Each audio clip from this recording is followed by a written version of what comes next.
నరసాపురం పట్టణంలో ఇద్దరు యువకుల మధ్య చెలరేగిన వివాదం కాస్త 2 వర్గాలకు సంబంధించి కొట్టుకునేంత వరకు కూడా వెళ్ళింది.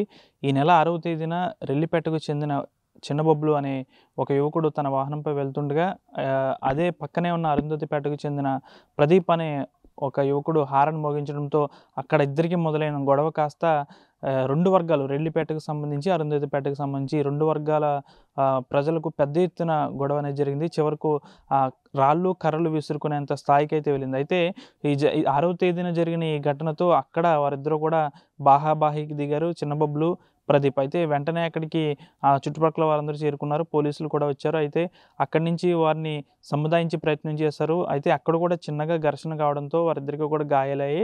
అయితే వారిని హాస్పిటల్‌లో కూడా చేర్పించారు. అయితే ఏదైతే నిన్న ఉదయం నుంచి సాయంత్రం వరకు కూడా ఈ 2 పేటల్లోని సంబంధించి ఇటు రెల్లిపేట, అరుంధతిపేటలకు సంబంధించి యువకులు కాస్త కవ్వింపు చర్యలకు పాల్పడుతున్నారు. వారిని చూసి వీరు, వీరిని చూసి వారు, ఇద్దరు 2 వర్గాలు కూడా పెద్ద ఎత్తున కవ్వింపు చర్యలకు పాల్పడడంతో ఒక్కసారిగా నిన్న సాయంత్రం ఏదైతే 4 గంటల ప్రాంతంలో ఇరు వర్గాలు సైతం రాళ్ళు, కర్రలతో దాడి చేసుకున్న ఘటన కూడా చోటు చేసుకుంది. పెద్ద ఎత్తున 2 వర్గాలు కూడా కొట్టుకునేంత స్థాయికి కూడా వెళ్లారు. కొంతమంది మహిళలకు కూడా ఈ దాడిలో గాయాల పాలయ్యాయి. అయితే ఈ ప్రదీప్, చిన్నబాబుల మధ్య ఈ నెల 6వ తేదీన జరిగిన ఒక చిన్న వివాదం కాస్త 2 వర్గాలకు సంబంధించి పెద్ద ఎత్తున అయితే గొడవ అనేది జరిగింది. వెంటనే 2 వర్గాలకు సంబంధించి ప్రజలంతా కూడా పెద్ద ఎత్తున కొట్టుకునే స్థాయికి వెళ్ళడంతో పోలీసులు కూడా అక్కడికి మోహరించారు పెద్ద ఎత్తున. అంతేకాకుండా డీఎస్పీ ఎవరైతే ఉన్నారో శ్రీవేద, ఆమె కూడా అక్కడికి చేరుకుని పరిస్థితిని సద్దుమణిగేలా చేశారు. అయినప్పటికీ కూడా ఇప్పటికీ కూడా అక్కడ 144 సెక్షన్ కూడా విధించారు.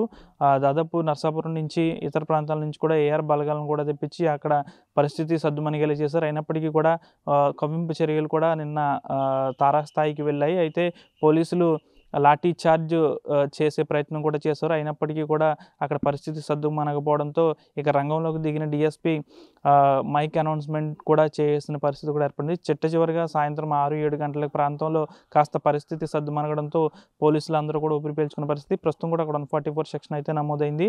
అంతేకాకుండా ఈ 2 వర్గాలకు సంబంధించి యువకులు పెద్ద ఎత్తున కవ్వింపు చర్యలకు పాల్పడడంతో ఈ విధంగా జరిగిందని చెప్పాలి. అయితే 2 వర్గాలకు సంబంధించి యువకులు అందరూ కూడా స్నేహంగానే మెలుగుతుంటారు. ఎక్కడ వీరికి బెడిసి కొట్టిందంటూ కూడా 2 వర్గాల్లోని పెద్దలు కూడా కూర్చుని మాట్లాడుకునే పరిస్థితి కూడా లేకుండా పోయింది. పెద్ద ఎత్తున పోలీసులు అయితే మోహరించారు.